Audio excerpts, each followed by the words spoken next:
শিক্ষামন্ত্ৰীয়ে কৈছে অতি জলদি ৰান্ধনিৰ যি কাৰ্য NGOক গতাই দিব। NGOই মিড ডে মিলৰ ভোজনটো তৈয়াৰ কৰিব আৰু ৰান্ধনিসকলক সেইটো বাটি খুৱাবলৈ দিব বুলি কৈছে।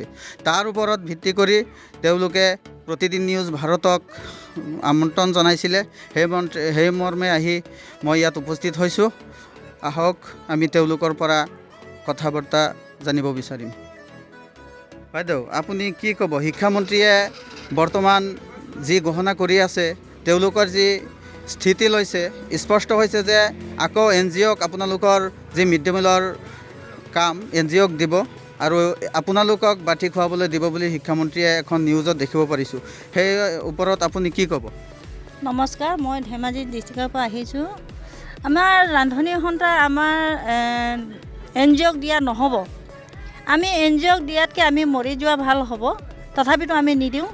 আমাৰ যিটো আমাৰ প্ৰাপ্য ধন দি আমাৰ দিয়া নিয়ম, সেইদিনাখন নিয়মকৰণ কৰিম বুলি কৈছিলে, নিয়মীভাৱে দৰমহা বিতৰণ কৰিম বুলি কৈছিলে। আজি আকৌ NGOক গঠিয়াই দিছে শিক্ষামন্ত্ৰীয়ে। আমি NGOক নিদিওঁ। আমি NGOক দিয়াটো আমি পচন্দ কৰা নাই। আমি ইমান দুখে ভাগৰে আমি কাম কৰি ইমান বছৰে খাটিলোঁ, আমি NGOক নিদিওঁ। আপোনালোকে যে আপোনালোকৰ কৰ্ম কৰি আছে নিষ্ঠাৰে, সেই কৰ্মৰ ওপৰত আপোনালোকৰ যি কষ্ট ত্যাগ আছে, সেইমতে চৰকাৰে আপোনালোকক দেখা নাই নেকি? সেয়ে আমাক চৰকাৰে আমাক নেদেখা নিচিনা হৈছে। NGOকে দেখি পায়। আমাৰ ৰান্ধনি সন্থা ইমান দুখে ভাগে কাম কৰি থাকে আৰু আমাৰ পাবলগীয়া আমাৰ প্ৰাপ্য ধনটো নিদিয়া হেৰি কৰি আমাৰ এতিয়া মানে কি কৰিছে, NGOক গঠিয়াবলৈ লৈছে। আমি NGOক দিবলৈ আমি ইচ্ছা নকৰোঁ। আচ্ছা, ৰান্ধনিৰ যি কাৰ্য NGOক গতাব বুলি শিক্ষামন্ত্ৰীয়ে স্থিতি স্পষ্ট কৰা আমি দেখিছোঁ। সেই ওপৰত আপুনি কি ক'ব? NGOক দিলে ভাল হ'ব নে কি কৰিব? নিদিব। NGOক আমি জীয়া থাকোঁতে NGOক কেতিয়াও এইটো নিদিম। আমাৰ বয়স এতিয়া 70ৰ ওপৰত উঠিল।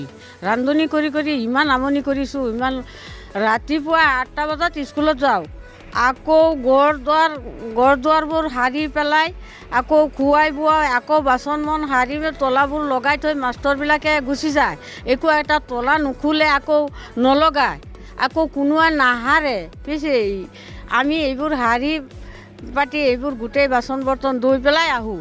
ইমান দিন কষ্ট কৰি কৰি এতিয়া NGOক কোনে কৈছে দিব বুলি? আমি নিদিওঁ জীয়া থাকোঁ। দৰমহাৰ ওপৰত কি ক'ব? দৰমহাৰ ওপৰত কি কৰিম? আমাৰ সেই আগৰ দৰমহাটো দিয়ক আমাক। সেইটো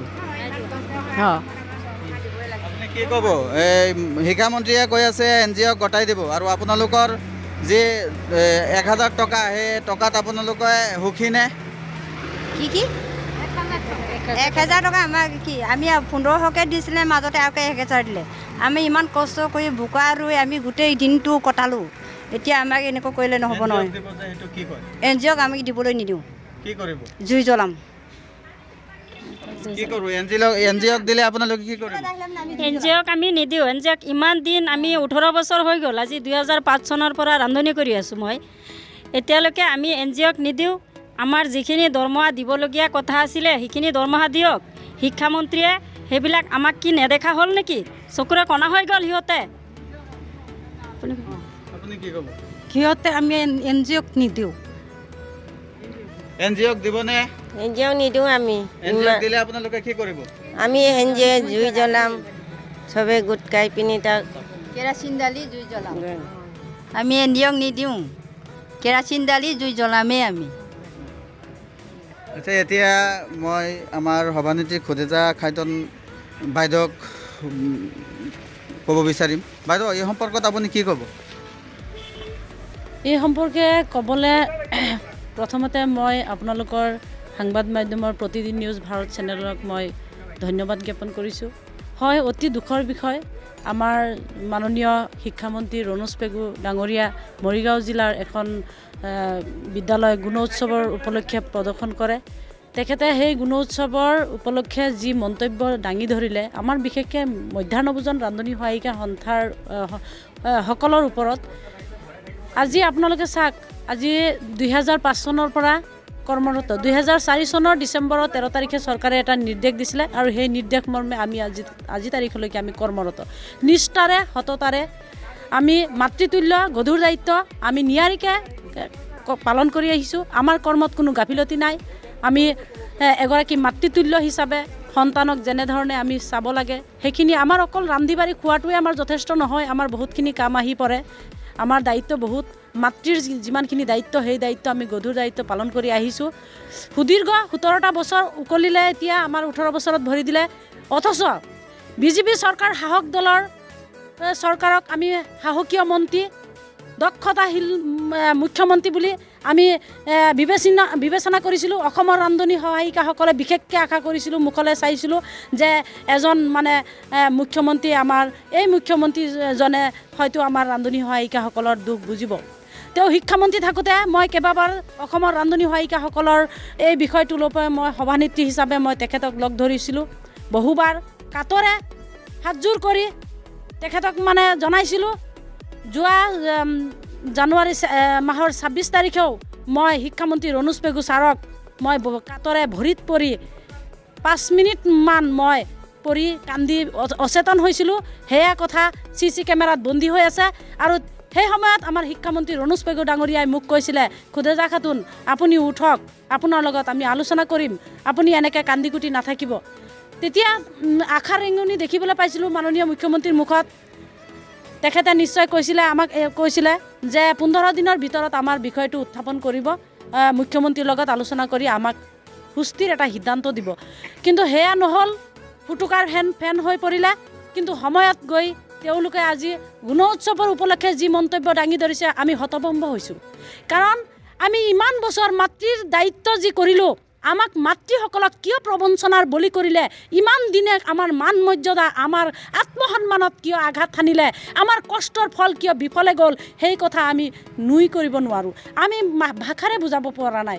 কাৰণ এই ৰান্ধনীসকল এগৰাকী সাধাৰণ শ্ৰেণীৰ একেবাৰে নিম্ন সাধাৰণ ঘৰৰ পৰাহে ওলাই আহি ভাত ৰান্ধিবলৈ, কিন্তু এই দায়িত্বটো গভৰ্ণমেণ্টৰ ৰুল মতেহে এখন স্কুলত কৰ্ম কৰিবলৈ আমাক দিছিলে। আমি এখন গভৰ্ণমেণ্ট অনুষ্ঠানত যেতিয়া আমি কাম কৰিছিলোঁ, আমাৰো এখন সংসাৰ এৰি আমি সংসাৰৰ বহুত গধুৰ দায়িত্ব আমি ত্যাগ কৰি আমি সেই সংসাৰটো কেনেকৈ আমি মানে এতিয়া ছোৱালী অৱস্থাৰ পৰা, জীয়ৰী অৱস্থাৰ পৰা এতিয়া আমাৰ আধৰুৱা বয়স হৈ গ'ল। অথচ আমাৰ চৰকাৰে আমাৰ মানে তেওঁলোকে চাবলৈ নহ'ল। কিন্তু এতিয়া মই এটা কথাই ক'ব বিচাৰোঁ, মাননীয় মুখ্যমন্ত্ৰী আৰু শিক্ষামন্ত্ৰী মহোদয়, আপোনালোকে এই ৰান্ধনীসকলক বিশেষকৈ লৈ পেলাই দুখীয়াৰ পেটত আপোনালোকে আৰু লাত নামাৰে যেন। এয়া যি আগন্তুক বাজেট আছে, এই বাজেটত আমি যাতে ভাল এটা সিদ্ধান্ত আপোনালোকৰ মুখেৰে যাতে শুনিবলৈ পাওঁ। আৰু NGO দিয়াটো দূৰৰ কথা, কাৰণ NGO আমি এগৰাকী মাতৃ হিচাপে যিটো তৃপ্তিৰ খানা, আমি যেনেকৈ ল'ৰা ছোৱালী মাকৰ দায়িত্ব পালন কৰি এখন স্কুলত আমি যেতিয়া আমাৰ সন্তানক যিটো খাদ্য আমি অন্ন প্ৰদান কৰোঁ, সেই মাতৃৰ দায়িত্বটো মাতৃৰ পৰা কাঢ়ি নি বেলেগ এটা ব্লেক লিষ্টৰ খাদ্যক বা কোম্পানীক দিয়াটো আমি সেইটো মাতৃসকলে কেতিয়াও আমি বিবেচনা নকৰোঁ। বিজেপি চৰকাৰখনে আৰবপতিসকলক হাজাৰ হাজাৰ কোটি টকা ঋণ মাফ কৰি আছে। সেই সম্পৰ্কে আপোনালোকৰ যি ৰান্ধনিৰ ন্যূনতম দৰমহা 1000 বা 1500 টকা, সেই দৰমহাটো চৰকাৰৰ এতিয়া দেখি আছোঁ যে নজৰ পৰি গ'ল। কি আপোনালোকে NGOক দিলে কি আপোনালোকে বঞ্চিতৰ দিশত গৈ আছে বুলি ভাবি আছে নেকি? হয়, এইটো নিশ্চিত। কাৰণ তেওঁলোকে মাননীয় শিক্ষামন্ত্ৰী ৰণোজ পেগুদেৱে এটা কথা কয় যে ৰান্ধনীসকলৰ কামটো বোলে লাঘৱ কৰিছে, কিন্তু লাঘৱ নহয়। এই ক্ষেত্ৰত মই অসমৰ ৰান্ধনী সহায়িকা সন্থাৰ সভানেত্ৰী হিচাপে মই এইটো মন্তব্য দিছোঁ মাননীয় শিক্ষামন্ত্ৰী মহোদয়ক, এইটো লাঘৱ কৰা নাই। তেওঁলোকৰ মুনাফা আদায়ৰ কাৰণে এইটো তেওঁলোকে উঠি পৰি লাগিছে। বিজেপি চৰকাৰখনে এই দুখীয়া ৰান্ধনীসকলৰ এই মধ্যাহ্ন ভোজনৰ যিটো আঁচনিৰ ধন, এই আঁচনিৰ ধনটো যিটো আহে, সেইটো মানে এটা কোম্পানীক ঠিকা দি পেলাই ছাত্ৰ ছাত্ৰীক সেই অন্ন প্ৰদান কৰিবলৈ তেওঁলোকৰ মুনাফা আদায় কৰিব বিচাৰিছে। সেয়াহে তেওঁলোকৰ এইটো মানে উদ্দেশ্য। কিন্তু এই উদ্দেশ্য তেওঁলোকৰ সফল যে নহ'ব, এইটো নিশ্চিতভাৱে আমি ক'ব পাৰোঁ। কাৰণ আমি মাতৃ নহয় জানো? এগৰাকী মাতৃক ইমান অবলাঞ্চিত কৰি সন্মানত আঘাত সানি কেতিয়াও তেওঁলোকে সাহস দলৰ ৰজাপক্ষসকলে কেতিয়াও তেওঁলোকে তিষ্ঠি থাকিব নোৱাৰিব বুলি এই কথা মই আপোনালোকৰ সাংবাদ মাধ্যমৰ যোগেদি আজি প্ৰকাশ কৰিছোঁ। আপোনালোকৰ চাকৰি যদি নিয়মীয়া নকৰে বা দৰমহা বৃদ্ধি নকৰে, আপোনালোকৰ ৰান্ধনিৰ যি দায়িত্ব আছে NGOক গতাই দিয়ে, আপোনালোকৰ 1,20,000 ৰান্ধনিৰ ভিতৰত আপোনালোকৰ পৰিয়াল গড়ে মুঠ গৈ 5-6 লাখমান হ'ব। 6 লাখ ৰান্ধনীৰ পৰিয়ালে আপোনালোকে কি চৰকাৰক ছাপোৰ্ট কৰিব নে চৰকাৰৰ লগত আপোনালোকে ৰাজনীতি কৰিব? নাই, কেতিয়াও নহয়। এইটোতো তেতিয়া চৰকাৰ পক্ষে যিটো আমাক মানে প্ৰবঞ্চনাৰ বলি কৰিছে, ইমান কষ্ট দিছে, আমি এতিয়াও মুখলৈ চাই আছোঁ। আগন্তুক বাজেটলৈ আমি বাট চাই আছোঁ। বাজেটত তেওঁলোকে কি সিদ্ধান্ত কৰে আমি চাই ল'ম। কিন্তু এতিয়া এটা কথা কৈছোঁ আপোনালোকক, এই সাংবাদ মাধ্যমৰ যোগেদি মই প্ৰকাশ কৰিছোঁ আমাৰ অন্তৰৰ মনৰ ভাৱ যিটো, এইটো আমি এতিয়া বুজাই দিছোঁ যে আমাৰ অকল 1,18,000 ৰান্ধনী নহয়, 1,18,998 গৰাকী, মানে 19,000।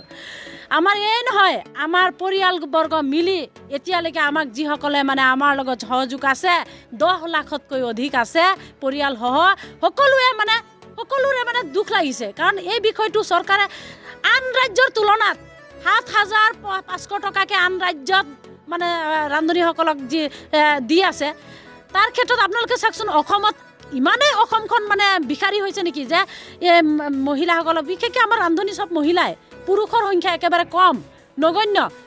আজি আমাক কিয় ইমান ঠগ প্ৰবঞ্চনা কৰি আছে? আৰু শিক্ষামন্ত্ৰী মহোদয়েতো স্পষ্টকৈ কৈছিলে 15 দিনৰ ভিতৰত আপোনালোকক এটা অতি সোনকালে ভাল এটা সিদ্ধান্তত আপোনালোকৰ উপনীত হ'ব আৰু দৰমহাটো বৃদ্ধিৰ ক্ষেত্ৰত। কিন্তু আমাৰ নগণ্য 3টা দাবী, এই দাবীকেইটা কিয় আজি আমাক তেওঁলোকে মানে পূৰা কৰা নাই? পৰিৱৰ্তনশীল চৰকাৰে আপোনালোকৰ দৰমহা বৃদ্ধি কৰাত অক্ষম হৈছে। হয়, পৰিৱৰ্তনকামী চৰকাৰ বুলি কৈ এটা শ্লোগান আছিলে বিজেপি চৰকাৰৰ। এইটো পৰিৱৰ্তনকামী চৰকাৰ, মানে বেটি বচাও বেটি পঢ়াও। গতিকে বেটীসকল, আজি এই ৰান্ধনীসকল, আমাৰ আই মাতৃসকল, এই বেটীসকলক কি চকুৰে দেখি নাপায়? ইমানো তেওঁলোকৰ দৃষ্টিহীনতাত ভুগি আছে নেকি? তেওঁলোকে নাজানে নেকি আজি এই ৰান্ধনীসকলে কিমান গধুৰ দায়িত্ব পালন কৰি আছে? আজি মুখ্যমন্ত্ৰী শিক্ষামন্ত্ৰী মহোদয়ে এটাই ভাবি আছে যে ৰান্ধনীসকলে ৰান্ধি বাঢ়ি দিয়া। ৰান্ধনীসকলৰ 8:45-ৰ পৰা কিয় নিৰ্ধাৰিত টাইম দিছে যে বিদ্যালয়ত গৈ পেলাই তলা খোলাৰ পৰা আদি কৰি সম্পূৰ্ণ নিয়াৰিকৈ কাম সম্পূৰ্ণ কৰি চাফা চিতি আদি কৰি সেইখিনি কোনে কৰে? আজি চোৱা ভাতৰ সম্পূৰ্ণ এইবিলাক কাঢ়ি ল'ৰা ছোৱালীৰ মানে মাতৃ হিচাপে আমি যিখিনি কৰিব লাগে, পাছদিনাখনে আহি স্কুলখনত আজি যদি সেইখিনি লেতেৰা কৰি থৈ যায়, বাকী পৰি সেইখিনি কিমান অপৰিষ্কাৰ হৈ থাকিলে তাত কিমান এটা বেক্টেৰিয়া বা বীজাণুৰ এটা আশংকা সৃষ্টি হ'ব, তাৰ পৰা আমাৰ ল'ৰা ছোৱালী বেমাৰ মুখত হ'ব। আৰু কিমান গধুৰ দায়িত্ব আপোনালোকে নিশ্চয় বিবেচনা কৰক যে এই দায়িত্বটো গধুৰ দায়িত্ব, খাদ্যটো যদি ৰন্ধন কৰা অৱস্থাত যদি কিবা গাফিলতি আমাৰ মাতৃয়ে কৰোঁ, সেই খাদ্যটোৰ পৰা আমাৰ শিশু কালি গৈ পেলাই মৃত্যুমুখত পৰিব। ইমান গধুৰ দায়িত্ব কৰাৰ পাছতে চৰকাৰে কি কৈছে, আমাৰ কষ্টটো তেওঁলোকে মানে চকুত পৰা নাই। এজনী মাতৃ হিচাপে আপুনি কি NGOৰ যিটো খাদ্য দিব, মিড ডে মিল দিব, সেই খাদ্যটো সুৰক্ষিত নহয় বুলি ভাবে নেকি? নিশ্চয়, কিয় সুৰক্ষিত হ'ব? ৰাতি 2টা বজাত বনোৱা ভাত, 7টা বজাত মানে গাড়ী পেকিং কৰে আৰু সেই গাড়ীয়ে খাদ্যটো আহি স্কুলত পায় আপোনাৰ বেলি 2-1:30 বাজি যায়। মানে আমাৰ স্কুলত ছুটি হ'বৰ টাইমত আহি খাদ্য গাড়ী আহে। আমাৰ ল'ৰা ছোৱালী, আমি যেতিয়া ভাতটো ঢালিছোঁ, আপোনালোকে নিশ্চয় দেখিছোঁ, আপোনালোকে অৱগত। কাৰণ যি দালি আহিছে, দালিৰ পানী যি অৱস্থা আৰু ভাতৰ যি অৱস্থা, সেইখিনি চাউলটো কেতিয়াও ধোৱা নহয়। আমি মাকসকলে যেনেকৈ আমাৰ সন্তানক খাদ্যটো খোৱাৰ, ইমান বছৰে আমাৰ ল'ৰা ছোৱালীক কোনো বেমাৰ আজাৰ হোৱা নাই শান্তিপূৰ্ণভাৱে। আমি যে ওচৰ চুবুৰীয়া হিচাপে আমাৰ ওচৰতে যিবিলাক ল'ৰা ছোৱালী আছে, সেই ল'ৰা ছোৱালীয়ে আমাৰ ৰান্ধনীসকলৰ দিয়া বনোৱা ভাত আজি কিয় ৰান্ধনী নিযুক্তি কৰিছে? যে স্কুলৰ আশে পাশে থকা ল'ৰা ছোৱালী মাতৃৰ পৰাই ৰান্ধনী নিযুক্তি কৰিছে। গতিকে আমি ইমান বছৰে আমি সেৱা কৰি আহিছোঁ, তেওঁলোকেতো এবাৰ হ'লেও আমাৰ ভাবিব লাগিছিলে। অসম চৰকাৰে কিয় আমাক তেনেকৈ নিষ্কৃষ্ট মানসিকতাৰে জ্ঞান কৰিছে? কোনো পধ্যে NGOক আপোনালোকে গ্ৰহণ নকৰে? নাই, NGO আমি কেতিয়াও গ্ৰহণ নকৰোঁ। NGOৰ গাড়ী আহিলে NGOৰ গাড়ী তাৰ পৰা